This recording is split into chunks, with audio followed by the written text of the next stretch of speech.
Hey, welcome back to your favourite podcast, The Vault of Cult, with me, your host Chris, and my co-host Mark. Are you alright? Monfrere extraordinaire. 100%. Yeah. You alright? Yeah, I'm alright. Are you alright? I'm alright, I hope the audience is alright. Well, we know you are. We know you are because you're back with your favourite podcast to listen to us muse, shout, scream. Entertain. Yeah. To inform, to educate, to entertain. So yeah, guys, you're back with us on a brand new show. Yeah. You know, thanks for coming back. You know, do support us. Leave us a review on the platforms that you listen to us on. You know, give us a rating. Get in touch, interact again. You know. Do you have any questions? We say all the time. Suggestions, questions. If you really like a film and you think it'd be I wish the Vault of Cult lads would talk about this, tell us that and we'll consider it. We genuinely will consider it. We'll consider it. Yeah, that we can guarantee that. Yeah, we can guarantee consideration, cannot guarantee we'll be in it. Yeah, so to do that, guys, you know, you can get in contact with us on Instagram. We're The Vault of Cult on Instagram. Just search all one word. And also you can get in touch with us by email. The Vault of Cult. If you want a longer format. Yeah, you know, if you do want to get in touch, write us a letter. Yeah. Dear sirs, there's the Vault of Cults. Yeah. So the Vault of Cult at gmail.com is our email, guys. Again, you know, we're on all the platforms. Get in touch, let's interact. And thanks for joining us. So, on this episode, Mark, what will we be discussing today? We will be discussing Who Framed Roger Rabbit. A very interesting film from 1988. Yeah, interesting film we've wanted to speak about for a while. We have. This is one of the first kind of films we... As a matter of fact, this film came up in our first discussion when you said, Mark, I think we should do a podcast. Oh, what kind of podcast? What kind of films? You know, like... classic culty films, you know, like stuff like films. Ghostbusters, Jurassic Park, Who Framed Roger Rabbit. And here we are. Two years later. We'll be like, yeah, we'll do that next one. Yeah. And then something else came up. So it's been on the list for a while. Yeah. On the list. Poor Roger, he's been knocked down the list a few times, hasn't he? So guys, the last 2 years it has been on the list to do. So you're here. Let's do Who Framed Roger Rabbit. Let's do it. Off we go.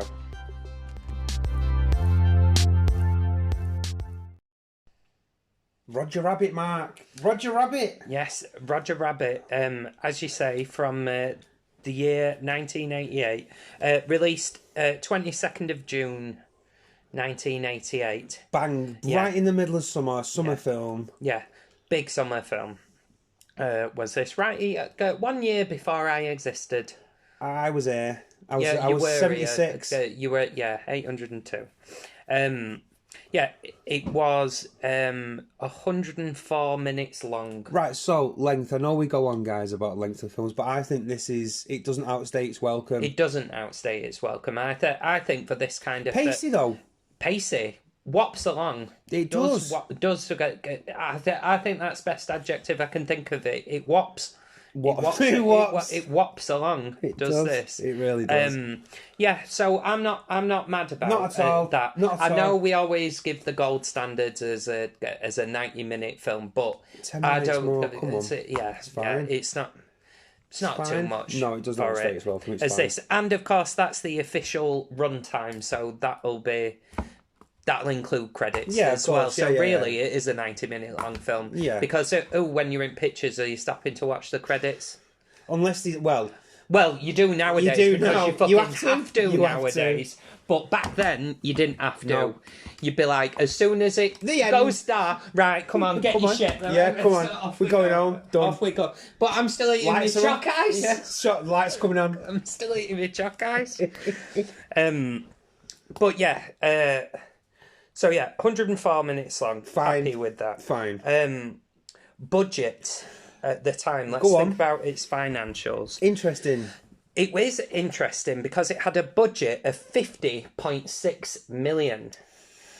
Pricey for its day and for the kind of... I can imagine that because of the technicality behind it. Well, yeah. Well, there are some a few little facts around that, which I'll give now, actually, because it's about budget. It was greenlit by, and we've discussed these people before, by Michael Eisner.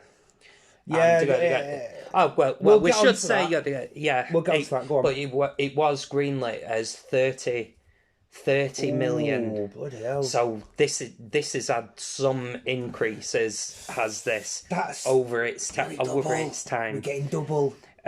Yeah. However, baseline is how much did it make? It made gross 351.5 million. All right. That's worldwide. All right. All regions is that. That, as I've said before over many things, that is what we call in the biz a fuck ton of money. It's a fuck ton of money, isn't it? Fuck ton, yeah. Yeah, so with more than made it back. It might have been considered spenny at the time, but we've made a return on that, haven't we? So, domestic, it made 55 million. Right, okay. And international, it made 197 million. But again, trend there. See where it's roughly it's roughly equal. A little bit more for rest of the world, but I think especially that, because we do a lot of films in the 80s and 90s. I think film watching trends were different back then. In the States and in Europe, but other jurisdictions, it might not have been that much of a thing to go and watch an American different film countries, different tastes. Which nowadays I think that's not necessarily the case. No, it's more it's more international nowadays. Whereas very much so. A Hollywood film, even in the 80s and 90s, was basically for the American market. And if other countries liked it, well then, bully. Yeah. But do you know what I mean? Yeah, thanks. Yeah, cheers for that. But they weren't necessarily asked if internet. True. As long as the Americans and really the Europeans liked it, they weren't too bothered. Sorry, Australia. Who cares? They probably still haven't got it now. They're probably still sat waiting for Who Framed Roger Rabbit. It looks dead good, this. Seen the trailer on YouTube? Yeah, brilliant. So there it's financials. Decent money back. Really decent money back. And even though it might have been spenny, we'll say now all of that money, I think, is put to good use on it. I think production wise, nice. Yeah, I kind of like it. I like it, obviously, because the film is a mix of animation and live action. And I think that it was always going to be an expensive film. Of course. With its very nature, it's going to make it an expensive film. Because it was. I don't know this for fact. Sorry, guys out there, I've not researched it. How dare you, deep. Chris? I know. Because we're normally. But was it the first of its kind to do like a proper long form live action cross with animation, hand drawn animation? Because it wasn't CG. Very, very pointedly, nearly every other thing I've read about it is that there was no CG at the time. There was nothing CG about this film. So yeah, the budget was there, and it all had to be spent, and we'll get into a little bit. About the production. Yeah. So yeah, why don't you give us who were involved? So so basically, the studio behind the film was a trio of studios: Touchstone Pictures, Amblin Entertainment, and Silver Screen Partners. Now, we've come across these before. There is it's a triangle of working together and sharing a trifecta of entertainment production. Of entertainment powerhouses. So all these guys together had a hand in Basil, Great Mouse Detective, which friend of the show, Pretty Woman, Walking Down the Street, and Honey, I Shrunk the Kids. Yeah. So we've come across these guys before. It is worth mentioning that Touchstone Pictures is Disney. It's a Disney subsidiary of Disney. Is it still a thing? I don't think it's still a thing. It's a dead thing I think now. it Touchstone was dead, and I think it's because are they trying to revive it? Like I'm sure they had a hand in like The Rock and Con Air and. Well, yeah, but they're years ago. I mean, now is it still a thing now? I don't think it is. I'm not sure. I think Disney have taken it out at back and strangled it a bit, haven't they? Well, do you know what I mean? Again, because they don't need it. They don't now. have genre arms anymore, mate. Yeah, you know, they make films like Pretty Woman, Honey, I think this is because Touchstone Pictures was specifically for films. Disney films, but that are targeted more to an adult audience. Yes. Now, I think that's very interesting for this particular film, and we'll come on to why. Yes. Directed, interesting. Yeah, so directed by a guy called Robert Zemeckis, really, really famous director. Directed Back to the Future trilogy, Death Becomes Her, and Forrest Gump. Yeah. So someone listening to this podcast has seen one of his films. Yes, yeah. You definitely. If you're listening to this podcast, I am pretty sure that you will have watched a Robert Zemeckis film. 100%. Not Roger Zemeckis, so I keep calling. I keep calling him. It's because it's so framed. Roger Rabbit. It's Bob Zemeckis. Bob. Yeah. Based on the book Who Censored Roger Rabbit by a guy called Gary Wolfe. Didn't know that until we were researching for this particular thing. Book. Did not know that so at all. It is a different thing. The film. I'm sure it is. Not different read it. thing. Produced by Steven Spielberg, we all know who he is. Yeah. And Frank Marshall, who's produced the Indiana Jones films, Back to the Future films, very famous. Kathleen Kennedy, works with Kathleen Kennedy. Yeah. We all know her. Screenplay was adapted by Jeff Price and Peter Seaman. Stuff to say about the screenplay and writing. But they had dabbled with Wild Wild West, the Wild Wild West. The cook that is Will Smith. Yeah. Oh, bit of a low blow there, Christine. And then Shrek 3. Weird. So, the score was by a gentleman called Alan Silvestre. Now, if you've seen Predator, Back to the Future films, Forrest Gump, you've heard this guy. I really like the score in this film. I think the score's really good. I think it's excellent, actually. So far as to say excellent. Yeah. I think the score's excellent. I mean, a big fan of Alan Silvestre anyway, but I think it accompanies. It's almost. It's good work. And it's very good. It's very good. I think it captures the tone of the Looney, which obviously it leans on the. We'll get onto that, like the Looney Tunes kind of cartoons and their sounds. Yeah. Cinematographers by a gentleman called Dean Kunder, very, very famous cinematographer. Did Jurassic Park. Yeah. Mark's favourite. My absolute fave. Did the Back to the Future trilogy. Yeah. See, gang. They do like this, they do. Particularly. We've like noticed this. Yeah, we have noticed this, that directors, they very often like to work with the same team quite a lot. Yeah. And, you know, some of them, like, famously, like, George Lucas always likes to have an Harrison Ford or something, and that, but you can see that here with Bob. Do you know what I mean? Lots of these people were working on Back to the Future. Yeah. Do you know what I mean? Even the cast, some members of the cast from that. Do you know what I mean? So, yeah, we are seeing that quite a lot. Right, talking about the cast. So, main characters are Bob Hoskins, the great British actor. Wonderful Bob Hoskins. I mean, he's in The Long Good Friday, a very famous early 80s gritty British gangster film. Sadly passed away. I didn't. Pneumonia.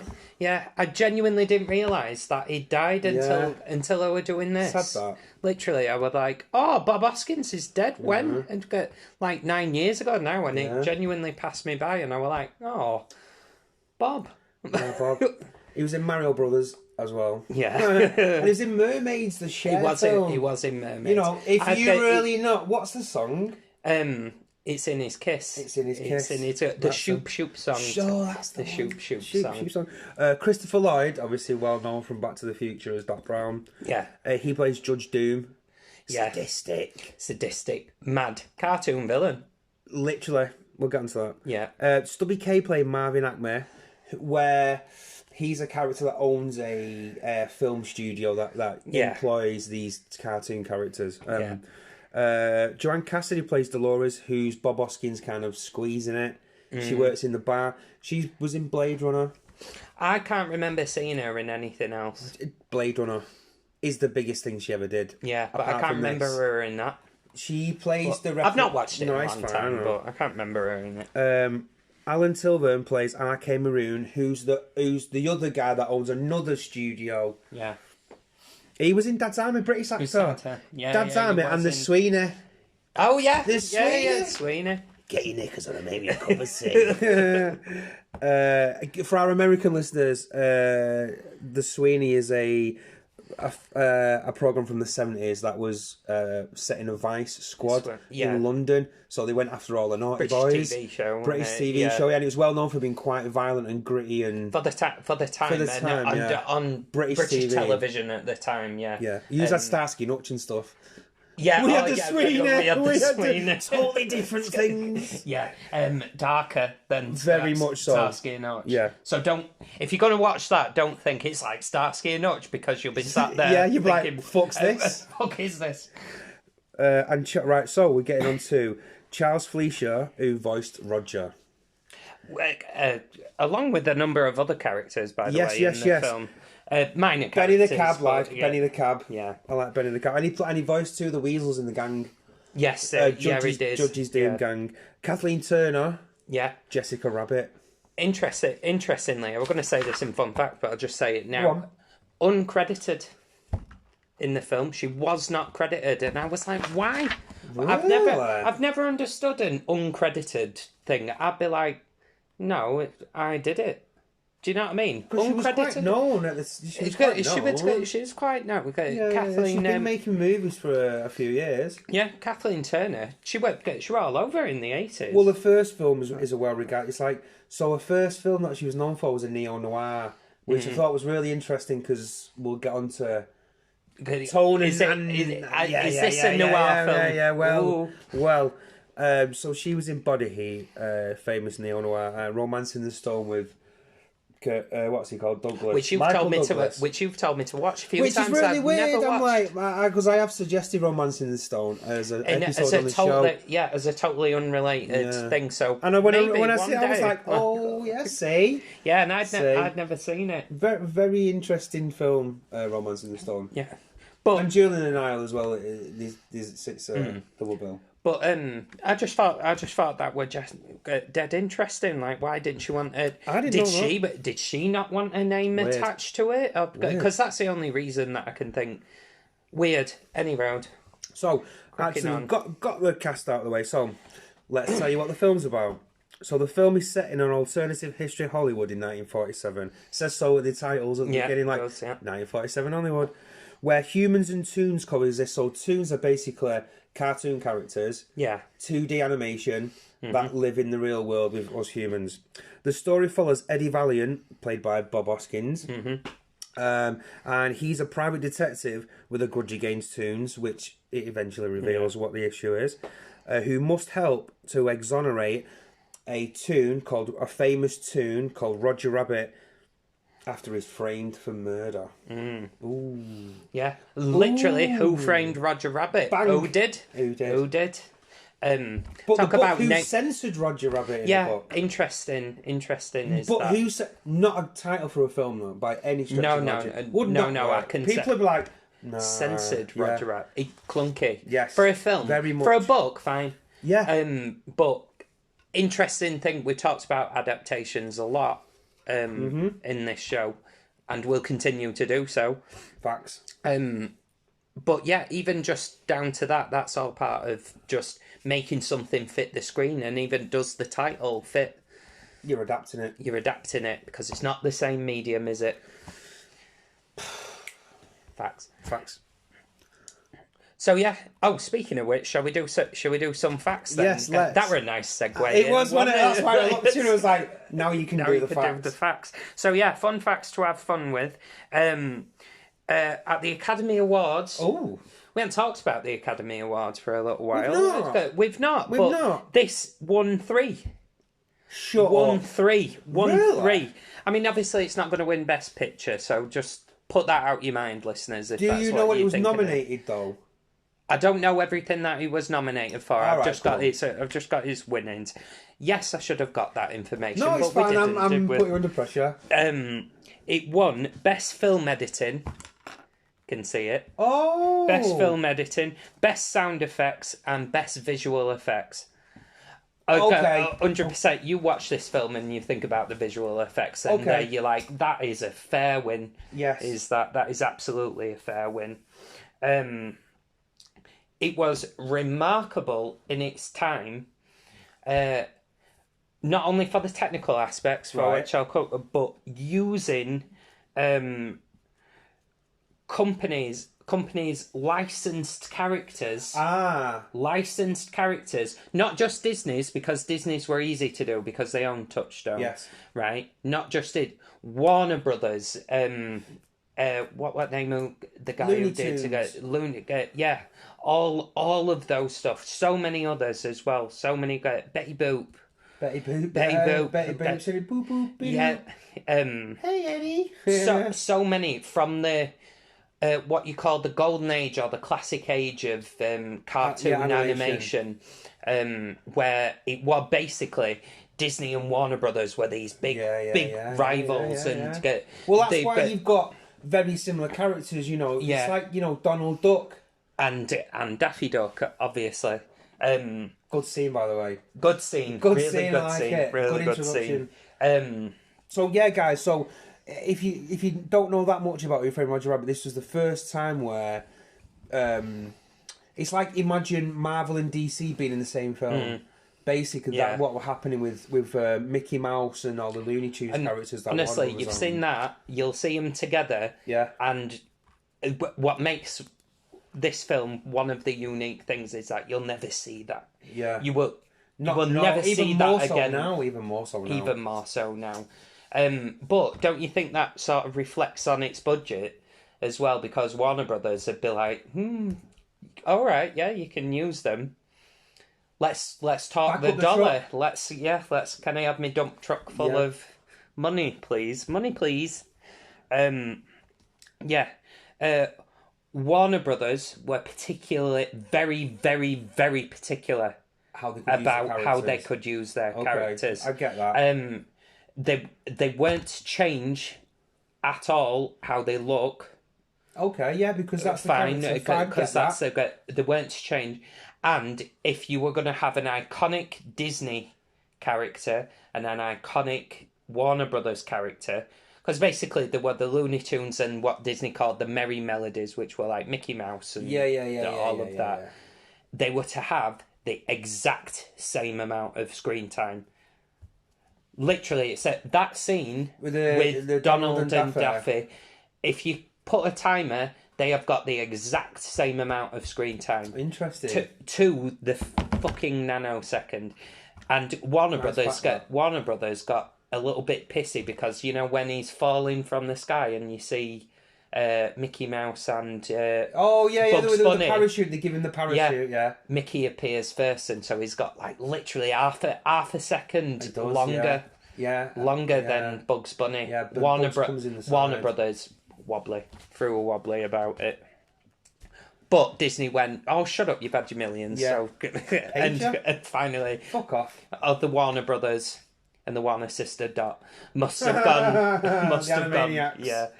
gone, all right, fair. Fair, we'll leave it there. Yeah, all right. Move on. But yeah, they were very, very particular about that. And I do think it's interesting that despite all these hoops that we've had to jump through, Disney, Touchstone, continued with it. They had faith in the project. Even any of these difficulties, possible legal difficulties, they carried on with it. They had faith in the project. Look at the people behind it, though. No, I know, exactly.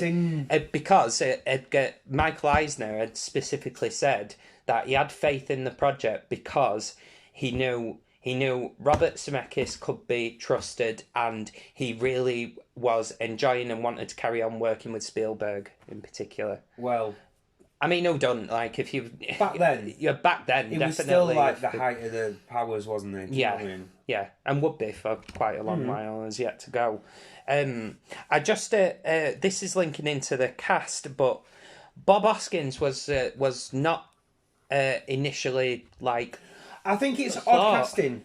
I think it's odd casting. We'll come on to when we're giving us thoughts. Is it good casting? We'll think about it.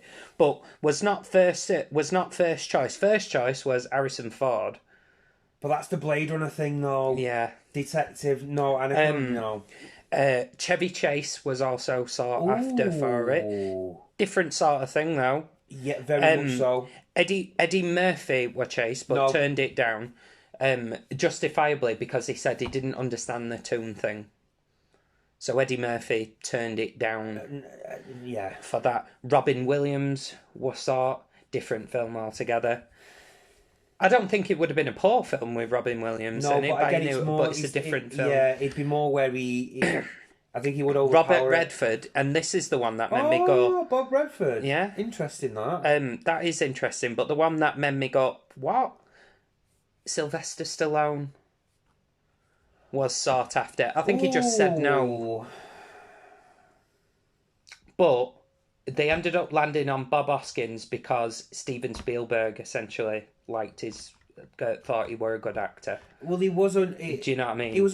It was Spielberg's choice. He went to Robert Zemeckis and said cast him, and I don't think Robert Zemeckis didn't like the idea. He was like, yeah, let's have Bob. Yeah, okay. Yeah, we'll go on then. Yeah. But it was Spielberg's decision. Was that? But continuing on with the cast thing, the judge's character, they went Chris through Lloyd. Some before Chris Lloyd. That Tim Curry actually auditioned for the role. That'd work. It would have worked, but they said he was too scary. He was too dark. Yeah, they said he was too dark. But he actually did have an audition. But that character for the is quite he's the darkest thing in the film. He is the darkest thing in the film, but interesting. Christopher Lee was sought after, turned it down. But that's all right. Get Dracula and blah blah blah. No, turned it down. John Cleese were very interested in the film, but they said no. But they said he wasn't scary enough. Yeah, different. Do you know what I mean? Peter O'Toole as well. I think that's very much in the Christopher Lee but Peter O'Toole, he almost reminds me of like the pervy uncle. I think it was from a bit mean on Peter O'Toole, but all right. Creepy uncle. He's in Supergirl though. Yeah.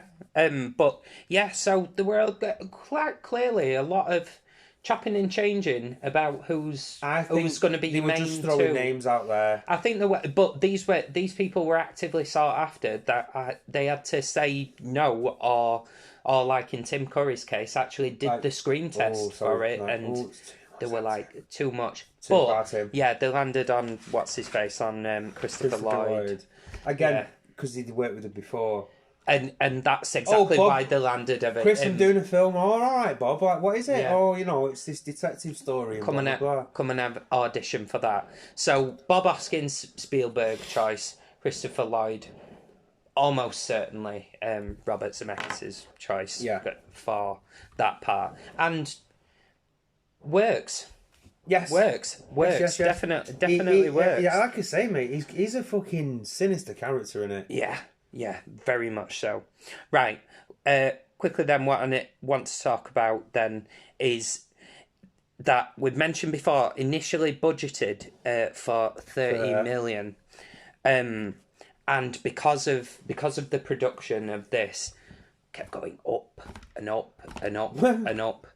A few months in, the budget had got to 40 million, and Michael Eisner was at the point saying, pull the film altogether. So do you know what so just a very, very brief introduction to budgets on films.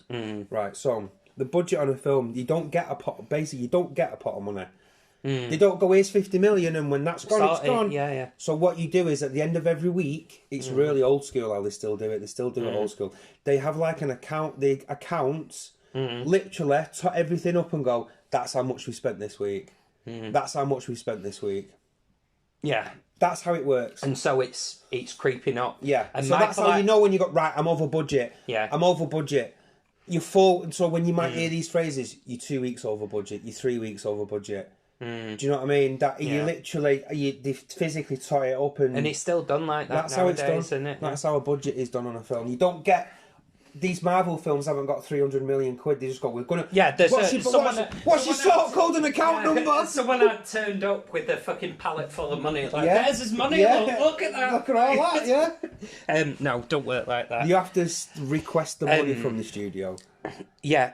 It got to 40 million. Michael Eisner were like, adding off now. But even that, mate, back then 10 million was over budget. It was a lot of money. A lot. For this kind of film. Yeah. Like, Michael Eisner genuinely were thinking to himself, he over budgeted it by saying 30 million. Fucking hell. Because it's unknown. I mean, again, it was a technical And bearing thing. in mind, they'll go another 10 million beyond that. There's more to go. Jeffrey Katzenberg. You'll have heard these names before. Listen to the Basil episode. Yes. Plug. And around a similar time, so we're to go. Disney's still pretty much on its arse. Yes. Like, we're having to pull a rabbit out the hat, for lack of a better phrase. Funny. But the reason that this cost so much was because of the sheer technical and production feat that this film was. And it's easy to not grasp the technical problems and just to physically get. This is what I want. I'm going to film live action, but then I want it to the world to be and the characters to interact physically. And to do it now, mate, they're doing it on these YouTubers are doing it at home. I know. And back then, mate, it was like, how the fuck are we going to do this? And there had it's hard been to grasp before. that. It's hard to grasp that. Like, there was a time for instance, when it was impossible. the club, the Pink and something club, I forgot the name of the club. Where they go into where Daffy and Betty Boop is there, and you know, she does a performance. You know, the penguins that are basically handing people their drinks. Yeah. Those trays, right? They had to build a platform 6 feet above the ground so that production team could run under on runners with a tray stuck on a stick, and they had to basically weave grooves into it so that they could run around, and then they'd animate the penguins onto them. Mate, what a technical feat! They had to literally build the ground 6 feet up just to facilitate one scene. One scene. Yeah. The way that the animators had to interact, had to get animated characters hand drawn. I know. Again, hand drawn to interact with the real world, and a lot of the technical stuff. Here's another name getting dropped. ILM got brought in to do a little bit of the shadows and stuff like that, and that's fantastic. By the way, we'll come on to that. Yeah. But ILM. I agree. ILM. Well, so literally, we've almost got like this sort of like super team of like literally companies at top of their game. A production company like bloody Amblin doing that. An animation team like Warner Brothers and Disney's Animations working on this. A team doing the technical side of it like ILM. It's just like these were people at their time absolutely at the top of their game. Sort of. And I think that's interesting and lends something to this kind of budget, that kind of money being spent. Again, at the time, you know, you think 50 million is nothing, but back then and over budget, it's money. Yeah, it's bare peas. Bare peas. It is bare peas. So interesting. Yeah, so there are a few fun facts, and literally you could. I could go on and on and on with fun facts, but the fact is that it was such a technical film. There's just fact after fact after fact about it. And honestly, do some research about how they had to go about doing some of this. Like, some of it, they literally had to get... Isn't there a making of knocking about somewhere? There is a making of. I tried to watch it, but I can't find it. Is it on YouTube?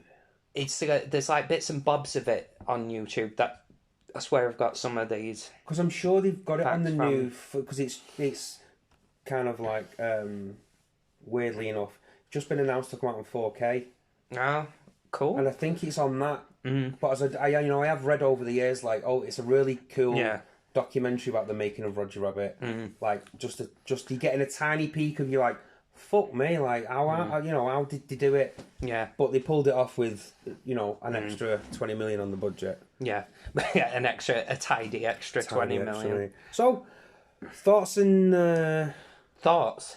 Well, linking straight into it, my initial thoughts about it are, what a technical achievement. I agree. Do you know what I mean? You cannot deny. No, and I think if you was to show somebody sort of to go, this is what... Look, like, I'm going to show you a scene from a film from the late 80s, and then we're going to discuss the technical aspects. The scene in his apartment where it's him, mate, you're interacting and it, with the physical world. Roger Rabbit and him are handcuffed together, and mate, I watched that scene and I was like, really good. How they did that when they were handcuffed together. Basically, it's Bob Hoskins, and it's just a wire, a prop. It's a wire holding that. And another thing, credit to Bob Hoskins as well with how he's acting. Yes. In this, because you genuinely believe it's not a total suspension of disbelief that this cartoon is there. It's not. It's clever. It is really technically clever. super clever and again, it's easy to not appreciate because of the time it was made. Do you know what I mean? Now, like, we're so used to, like I say, these YouTube videos and... But mate, this as a technical film, I think that this stands up and in many ways is better than a lot of films on a technical level that are being made now that have fuck knows much more budget. I agree, actually. I agree with that. Do you know what I mean? I agree with that. Again, this is why, we've said it before on the show. Physical, like you want props, you want physical animatronics, you want it there, and you can't beat it. You might still go, it looks a little bit fake, but the actor's given a better performance because there's something there to act to. Again, it's a lot of green screen and this, that, and the other. But I think, for me, good opening.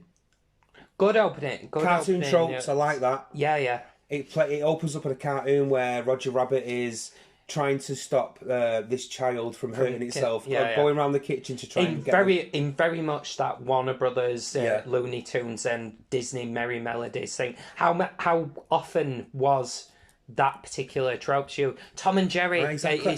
That's what it reminds me of. Literally Tom and Jerry. It's Tom and Jerry cartoon. Yeah, really, really good.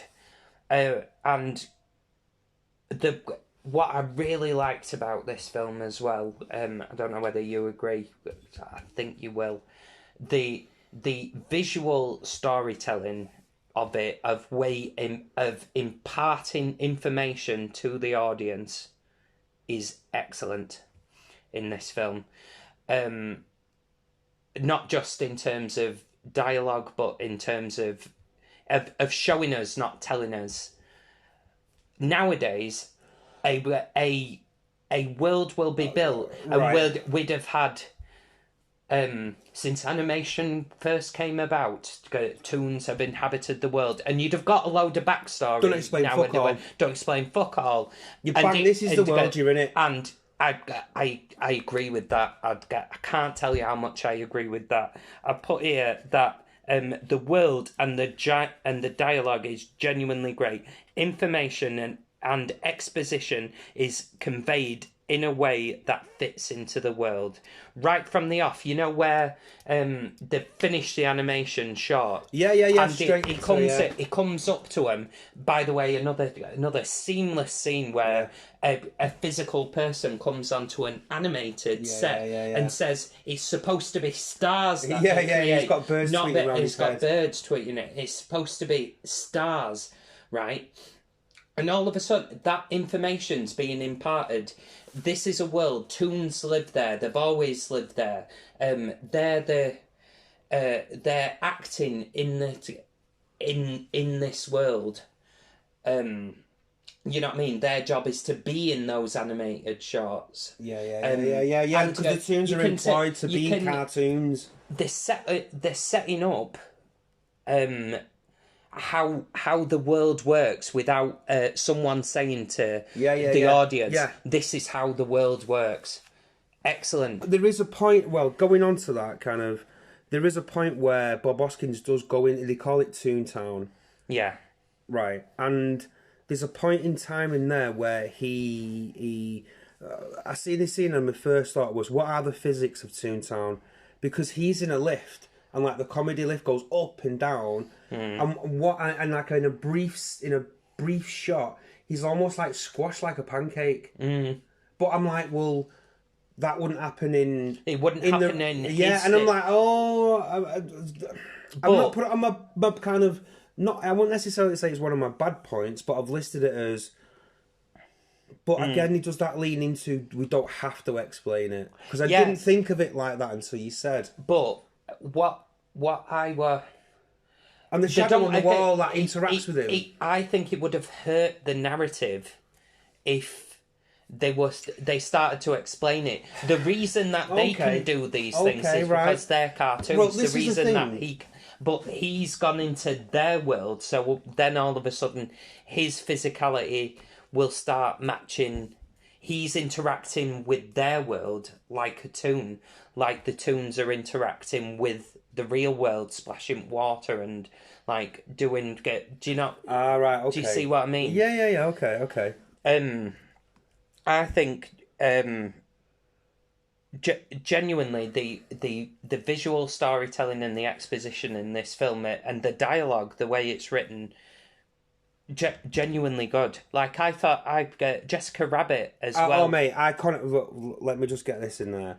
So for maybe not so much now because maybe it's a generational thing, but I remember her being an iconic character out of a film. I think she still is.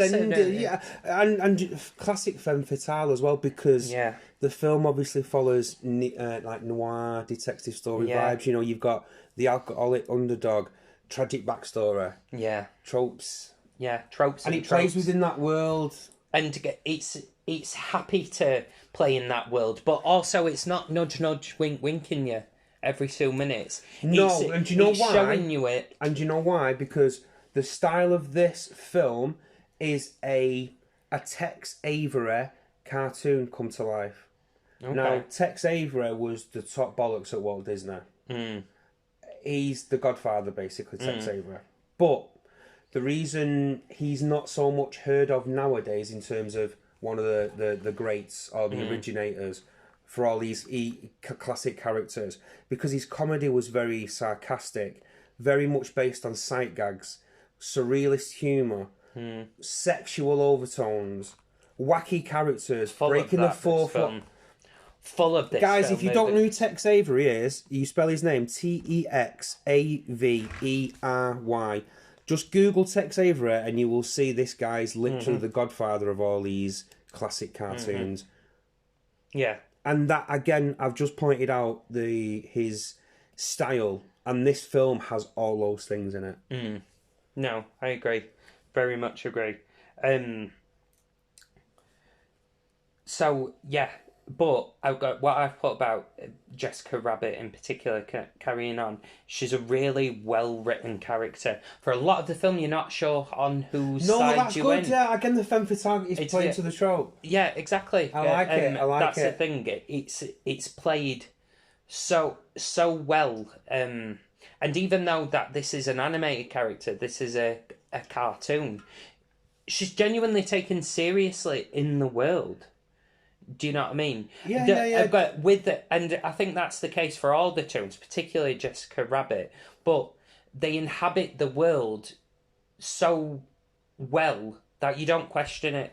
This is just a world where Toons exist. That leans into the this is the world, and we're just going on this ride. Yeah. But this might be a bit controversial, but I thought all the characters are good. Do you know the characters that I didn't like the most? Oh. Roger. Touch irksome. Yes, I Touch thought irksome. Roger is kind of annoying, question mark. But and he annoyed. I know. But he's meant to be. But he's meant to be that annoying cartoon character that just won't stop and is full of energy, constant. He annoyed me a bit. It's in that tradition that what the Animaniacs had come from. It's like 100 miles an hour with everything he does. Yeah, I think what they were going for. Do you get what I mean though? By he annoyed me. They were, because he annoyed me a little bit. But there we go. But I do think it's worth saying that I don't think was it was intentional. That all right. He was meant to hurt the audience a little bit. Okay, all right. I think anyway. Because he's not like I've heard people who I'm sure haven't watched the film. They've said stuff like, "Oh yeah, he's meant to be like a Warner Brothers animation like Bugs Bunny." No, he's nothing like Bugs Bunny. Bugs Bunny's clever. Bugs Bunny's different. He couldn't be as far away from that. Do you know what I mean? It's just because he's a rabbit that people say that. But yeah. Oh well, if we're doing on characters with like Bob Hoskins plays this. Bob, brilliantly. Bob, brilliantly. I've nothing but time. And he can play that. He can play that. You know, I can see him playing in a serious drama. He's born to play the tough guy. Toons. Kind of thing. Well, this is it. The reason why he's not Toons is because you find out, spoiler alert, that a Toon killed his brother, and him and his brother had this detective agency, this private eye thing, and that's why he's got a bit of a grudge, and he kind of works with them in their system. He's a lackey for one of the studios to get dirt, but he's basically getting dirt. That's how the story kicks off. He's getting dirt on Jessica Rabbit and. Like Roger Rabbit's his number one. Is his big star, isn't it? In his cartoons. Yeah. But go on. Sorry. Yeah. I would just just rounding up about Bob Hoskins. Decent. His emotional. You know the scene where he's in. He goes into his own office, into his own when flat. you see his brother's desk full of cobwebs and stuff. Again, wonderful piece of visual storytelling. It's not telling us about... There's no dialogue in telling us about his life.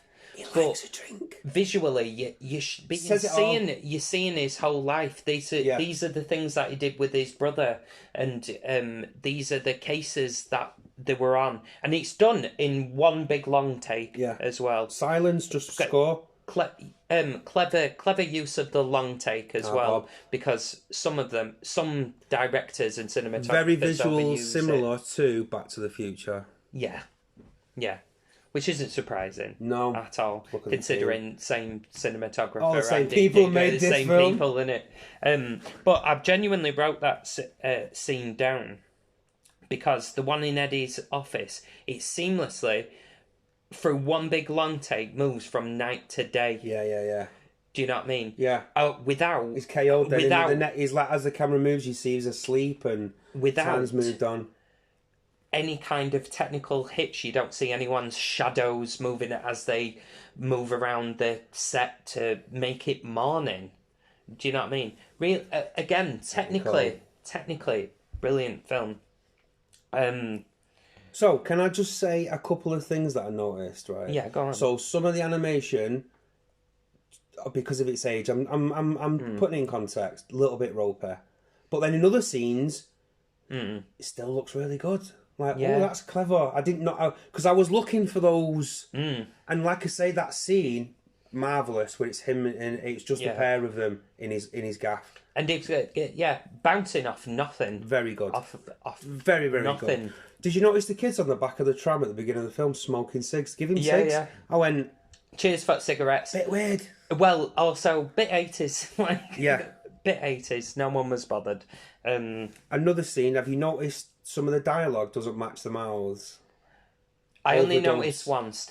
It happens a lot in this film. I didn't really notice too much, but all right, it's not there. No, it's not there. Right. So my final gripe with the film itself. So Judge Doom. By the way, end sequence is fantastic. Yeah. End sequence in the warehouse is fantastic. So the Judge Doom, he turns out to be the major bad guy in the whole thing. He framed Roger Rabbit, basically. Not that you wouldn't know from his first scene. You're like, he's the bad guy. His main motivation is he made up this concoction that can kill a cartoon.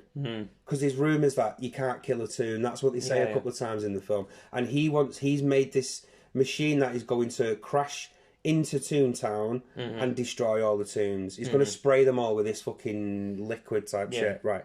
And his reason is, I want to build a freeway. Yeah. Really weak.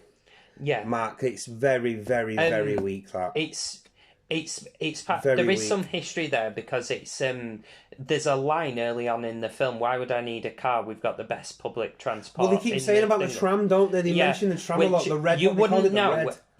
We wouldn't know unless you'd looked into it. Now, back in the day, LA had a famous public transport network, and it came to an end. It was practically destroyed by a private company that came in and built the freeway right through. Right, okay. So it's a bit of a commentary about that. It's a bit LA people wanking each other off about weren't that awful? I just thought that's but that had been lost as someone not from there. Yeah, most of the world. Yeah. Again, but like we said, what's his intention? Because him himself is a toon, right? And is his intentions to kill toons, kill Toontown, or both? Well, see, I've got a problem. At the end of the film, I was like, what I've written down is I'm not sure that the story and he killed Eddie's brother. Holds up. Yeah, I've put that. I don't think that the story itself as a story holds up, and the plot is a bit convoluted. But you see, the thing is, again, I think that I totally agree with you. By the way, yeah, it's a bit. I totally agree. You are right, and I think again, it's playing more into the noir detective story vibes to go where the detective is going from clue to clue to clue. Yeah. I do get that. It's that structure that I got Columbo vibes at one point. Do you know what I mean? But Bob just pulls it back from. Oh, Bob, yeah. All right. The thing. But I got Columbo vibes from it in the sense of when you watch something like a Columbo, you immediately know who the bad guy is. Straight away. You always know it. And I got that with the interaction. Didn't he used to say, and another thing? And another thing. Wonky icon. Yeah. I used to like Columbo. I'm not picking on it. Oh God. But we are. But it very much got like that. The mystery is built. Is that what you got from it? Because the mystery is built around why someone is being the bad guy. Not who's the bad guy. It makes it complete. It's not a Poirot. It's not an Agatha Christie kind of who's the bad guy. We like a Poirot on the we show. Do love a Poirot. We do. I think we mention it every other show. No One Is Out. Go watch it, people. It's not that as in who's the bad guy. It's why is he the bad guy? And the reason why he's the bad guy is really weak. Yeah, I would agree, and that is my main negative. So, in terms of the screenplay, I like all its There's individual no reason parts. to frame Roger in the first place. There is no reason. Yes, No reason. Yeah, Matt, I know. I was like, but why? I know, mate. Guys, when we were discussing this show, I was like, I even said to you, right? I can't remember if he actually gets framed for anything. What's the reason? Like, and I knew that. And I watched it. I was like, that's the reason I asked Mark, because my brain was like, it's a weird, that story doesn't add up. Yeah, it's. I like all its individual parts. The story. I like the use of dialogue. I like how it's put together. Do you know what it is, mate? It's like it's a technical game of Tetris, right? And when you're panicking and you get to the end, it just all goes to shit. Yeah. I'm not sure it ties up very well, but I like the end sequence. Weirdly. Really good. Do you know what I mean? Mate, it's really, really good, right? Because it shows, for me, I wrote, there's peril in it, there's decent fighting, there's the big reveal that is a choon, the bad guy's a choon. It's everything you want from a good set. From the a set climax, design's great. Set design's great. The set designs and the production, again, like you say, exactly, really good. Exactly, really good. No flashy visuals. The visuals are all in the characters. Yeah, it's very plain. If you look at it, like the colour palette's quite naturalistic. It's very naturalistic. The characters are the bits that's supposed to shine. Exactly, they did it on purpose. Yeah. So yeah. But, any more to add? I just kind of to say that this film is. We both don't get films like this, and we'll probably never, ever, ever get a film like this ever again. Well, the thing is, there was a flurry of very similar films not long after this in the early 90s where it was live action mixed with CG. Again... But I think... But that was it. Yeah, there were, like, what, Space Jam? There was Space Jam. That's the most... that's a famous example. That's the most famous Cool one. World was another one. Yeah.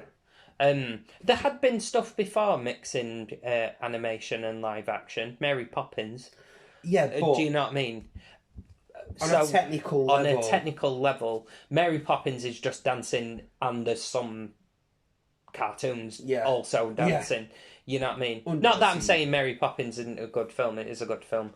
But, do you know what I mean? Different film.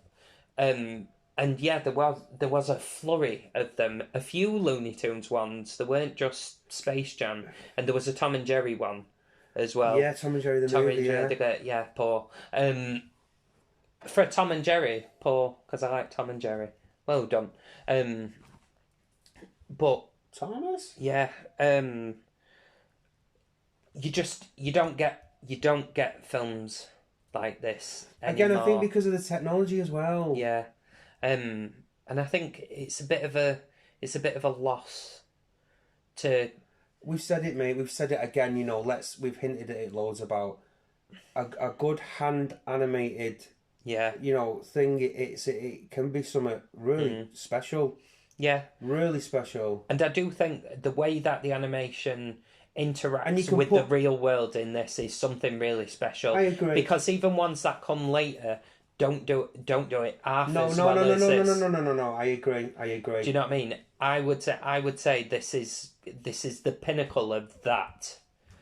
But again, look who's involved. Yeah, no, I know. Anyone doing it is gonna not do as good as job, are they? Really? No, I agree with that. So, do you want to go first, or shall I go first? Do you want me to go first? Yeah, go on then. So, right, my overall thoughts and feels on this film, right? I enjoyed it on a level. Mm-hmm. And I was like, I've seen it now and I probably won't watch it for a while. Mm. And before we started recording the show, I said to you, I have a definitive opinion of this film now. Mm. And my definitive opinion of this film would equate to the number 7. Interesting. Because it's not shit, and it's got some very, very, like you say, that sequence in the middle of the film, bang in the middle of the film, where you see him interacting his thing with the weasel. It's the midpoint of the film, isn't it? It is. Technically superb. Mm-hmm. And I love the score. I think the score's fantastic, like I said at the top of the show. But in terms of story, super, super, super weak ending. And I don't think I would have ever given it an 8. It doesn't grab me, and I don't think it quite frankly don't deserve an 8. but it definitely deserves a 7 in terms of, if you've not seen it for a while, guys, go and seek a copy out, give it a watch, and you'll enjoy it and appreciate it for the technicality in the thing, and think of it was made at a certain point in time as well. And Bob Hoskins is really good in it, and all these full of, you know, it's like I say, it's an interesting curio as well, because you've got the Warner Brothers and the Disney characters coming all together. Yeah. But for me, it was all right. I'm giving it a 7. And it will never be more or less than that for me. Interesting. I thought, for one thing, like on a technical level, as we've really stressed all the way through, like genuinely, it is an astounding achievement for everyone involved for the technicality of this film. 100%. I really like the character work individually that they do, not necessarily as part of the story, but the character work that is done. I really appreciate how the story is told, even though we think with those weaknesses with the story. Yeah, I appreciate how the story is told. So I too, I'm gonna say it deserves a 7. It's a very deserving 7. I agree. For me, I agree. You can't give it any less than that. I was wavering for a while because I thought it was such a technical success because of its technicality. Yeah, I was thinking maybe to give it an 8, but the story pulled it down. The story as a whole for me pulled it down to a very, very respectable 7, because it's, agreed. Because I feel like to be an 8, you've got to have story and technicality up there on a level. Whereas this technicality, for me, technicality is a high 8. For story, it's a low 7. But then the character work brings it up to a very, very respectable 7. So Roger Rabbit, a 7 all over. So O Framed Roger Rabbit. Like I say, guys, give it a seek out, and hopefully you'll do watch it. It is worth a watch. It's 100% worth a watch. Definitely. And if you've watched it and you haven't rewatched it in a long time, as both of us were in that case, it's worth it. It's worth it. Again, another interesting film that we talk about on the show. You won't come out of it thinking that you've wasted your time. No, agreed. No. So, guys, thanks for joining us on another episode of The Vote of Cult. Your favourite podcast always. Official. Yes. And hopefully you'll join us on the next show. Well, we'll have take more care of yourselves and each other. Yes, very much so. So we'll see you down the road. Very well.